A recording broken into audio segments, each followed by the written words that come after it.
আসসালামু আলাইকুম প্রিয় দর্শক, আজকে আমরা টেস্ট অফ টাউন রেস্টুরেন্টে উপস্থিত হয়েছি আমাদের স্যারের বিদায়ী সংবর্ধনা অনুষ্ঠানের জন্য। আজকে আমরা সবাই এখানে উপস্থিত হয়ে স্যারের জন্য অপেক্ষা করতেছি। ইতিমধ্যে আমাদের অপেক্ষার অবসান ঘটিয়ে আমাদের অনুষ্ঠানের মধ্যে উনি আমাদের স্যার আমাদের মধ্যে উপস্থিত হয়ে গেছেন। এখন স্যারকে বরণ করে নেওয়ার পালা। স্যারকে বরণ করে নেওয়ার মধ্য দিয়ে আমরা আমাদের অনুষ্ঠানের প্রথম কার্যক্রম শুরু করব। আমরা স্যারকে বিনীতভাবে অনুরোধ করছি স্যারের আসন গ্রহণ করার জন্য। সবাই করতালির মাধ্যমে স্যারকে স্বাগতম জানাই। এখন পর্যায়ক্রমে আমাদের নবনিযুক্ত ইনচার্জ ও সুপারভাইজারেরা স্যারকে ফুলের শুভেচ্ছা, ক্রাশ প্রদান ও উপহার প্রদানের মাধ্যমে স্যারকে বরণ করে নেবেন।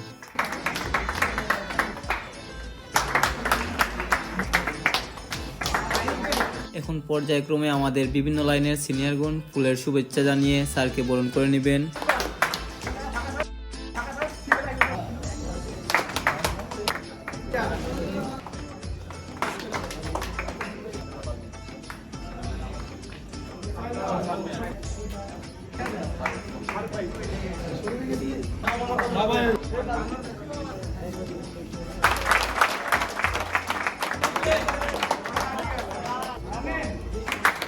বক্তব্য রাখছেন সুপারভাইজার জনাব মোহাম্মদ হাসানুজ্জামান ভাই।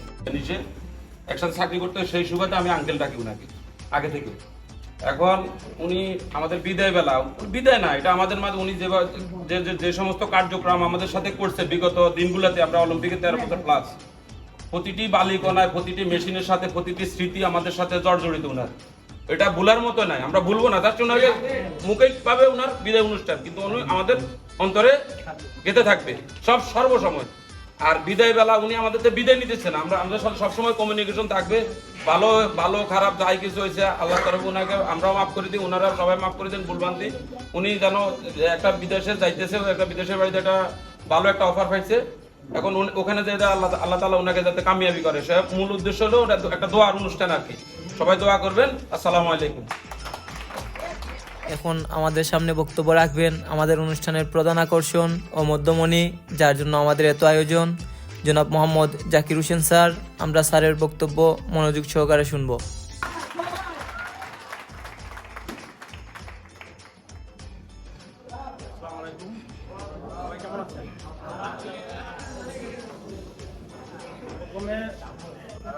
আল্লাহ তাআলার কাছে শুকরিয়া যে কোনো একটা বিশেষ উদ্দেশ্যে আমরা যারা কাজ করি একসাথে, অপারেটর, সুপারভাইজার, আমরা আল্লাহ তাআলা আমাদেরকে এক জায়গায় করার যে সুযোগ করে দিচ্ছেন, এই জন্য সবাই বলি আলহামদুলিল্লাহ।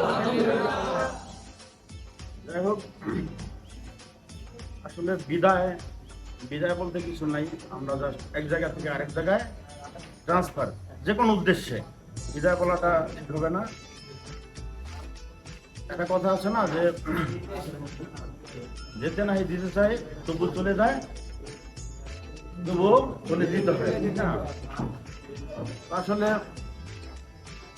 আমার পথ চলা 2012 থেকে অলিম্পিকে, ঠিক আছে। অনেকে আছে দেখা গেছে তখন থেকেই ছিল, অনেকে আছে পরে আসছে। সবাই মোটামুটি আমাকে চিনে কম বেশি, আমি সবাইকে চিনি না। যাই হোক, তো অনেকদিন যাবত কাজ করতেছি একসাথে, তারা সবাই কাজ করতেছে, ভালো মন্দ দেখতেছি, তাদের সাথে কথা বলতেছি। হ্যাঁ, কাজ করতে গেলে এক জায়গায় দেখা গেছে অনেক সমস্যা হয়, অনেককে অনেক কথা বলতে হয়, বকা দিতে হয়, আবার বিভিন্ন সময় আদর ভালোবাসা দিতে সবাই করতে হয়। এই জন্য কেউ যদি আমার প্রতি মনে কষ্ট রাখেন তাহলে সবাই আমাকে মাফ করে দেবেন। আমি মূলত অনেক বছর যাবৎ এখানে আছি, 13 বছর। এর আগেও অন্য জায়গায় জব করছি। অলিম্পিক কোম্পানিটা খুব ভালো একটা কোম্পানি, যেমন আমাদের স্যালারি, তারপর আদার্স সুযোগ সুবিধা অন্যান্য কোম্পানির চেয়ে ভালো, তাই না? তো আমরা করতেছি অনেক দিন যাবৎ।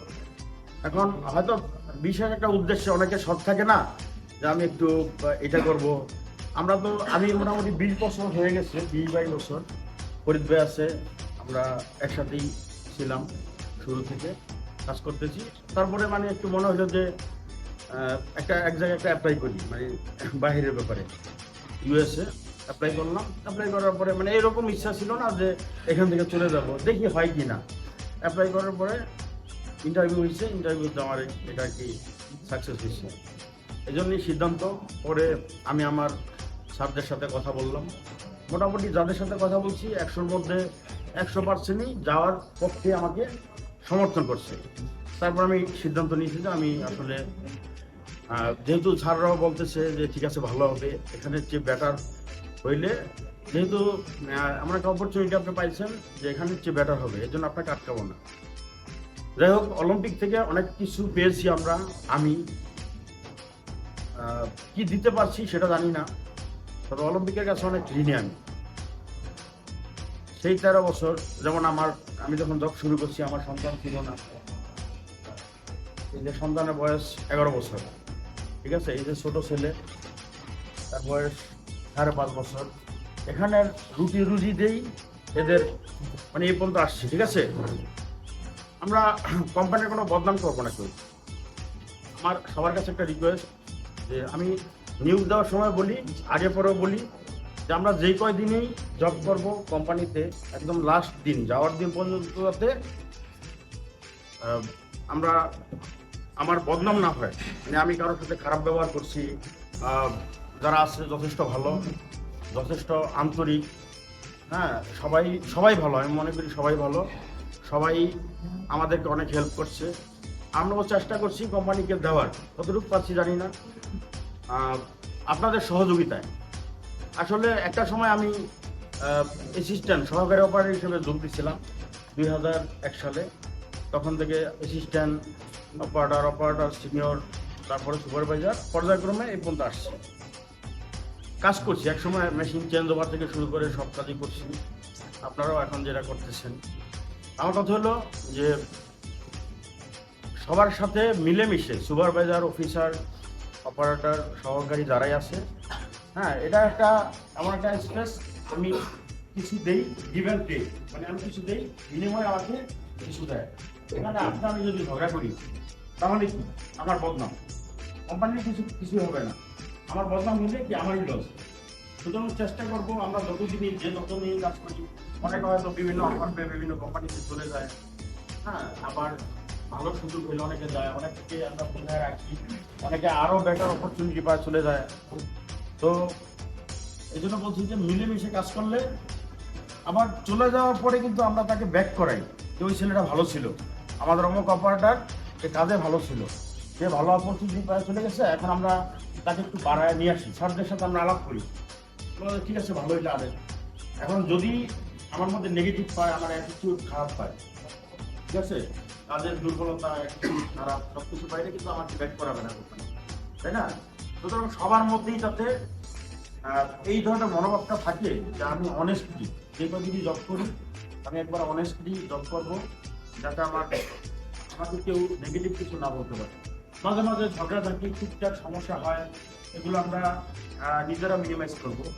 আর কি কথা হলো যে আমাকে একজনে বকা দিচ্ছে, সাপোজ আমি তাকে বকা না দিয়া সেই বিষয়টা আমার যে সিনিয়র আছে তাকে জানাইলাম, সেও পদক্ষেপ দিল না। তারপর 2-3 স্তরের সিনিয়র আছে, তাই না, সিনিয়রদেরকে বললে অন্য একটা সমাধান দিবে। তাহলে ফল্ট কার, যে বকা দিছে তার, কিন্তু আমার না, তাই না? আমি কোম্পানির ভিতরেই চলে গেলাম কথা বলতে গিয়া, কারণ আমরা কিন্তু কোম্পানিতে এখনো আছি, তাই না? তো আমি যদি ভালো থাকি, নিজে যদি অনেস্ট থাকি, আমার কোনো সমস্যা নেই। ছেলেটা ভালো, যে বকা দিবে বা খারাপ ব্যবহার করবে তারই বিচার হবে, আর আমার যদি বিচার হয় তাহলে আমার সমস্যা, তাই না? এবং সিনিয়র সুপারভাইজার আছে, অফিসার, ম্যানেজার যারা আছে, সবাই যথেষ্ট সহযোগিতা আপনাদেরকে করে, হ্যাঁ, কেউ ব্যক্তিগত কোনো বিষয় না, সবাই কিন্তু যার যার রিজিক এ জায়গায় কাজ করে, টাকা দেয়, কোম্পানি টাকা দেয়, এখানে ব্যক্তিগত কিছু নেই যে আপনার পিছনে লাইগা থাকবে, আপনাকে ক্ষতি করবে, ঠিক আছে? তো আমি আসলে অ্যাকচুয়ালি অলিম্পিকে যে 13 বছর যাবৎ আছি, এই 13 বছর পরে যেটা বললাম, আমি যাওয়ার সময় আমার বড়দের সাথে সবার সাথে কথা বলছি, আমার প্রতি যথেষ্ট আন্তরিক। স্যারের কেক কাটার মাধ্যমে আমরা আমাদের অনুষ্ঠানের স্টেজের কার্যক্রম সমাপ্ত করব ও অবশেষে ডিনার পার্টির মাধ্যমে আমরা আমাদের অনুষ্ঠানের পরিসমাপ্তি ঘোষণা করব।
বিয়ে বাড়ির মেয়েগুলো চাক্কাস লাগে রে,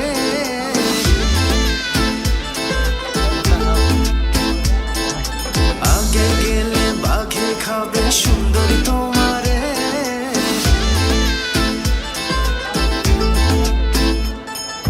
বিয়ে বাড়ির মেয়েগুলো চাক্কাস লাগে রে, আগে গেলে বাঘে খাবে সুন্দরী তোমারে। ফুলের পিছে কালো ভ্রমর ঘুরঘুর করে রে, চাঁদ মুখটা ঢাইকা রাখি নজর না লাগে।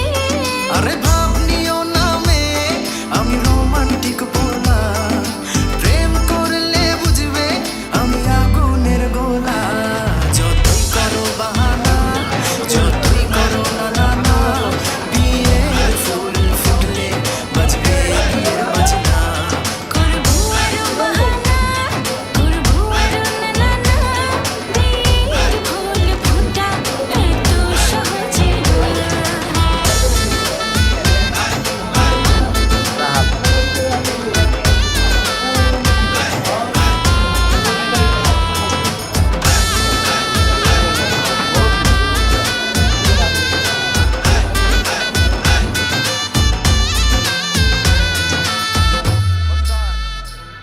মেয়ে একটু হাসি দাও, এই মনটা কেড়ে নাও, বাহানা ছেড়ে তুমি আমার ঘরণী হও।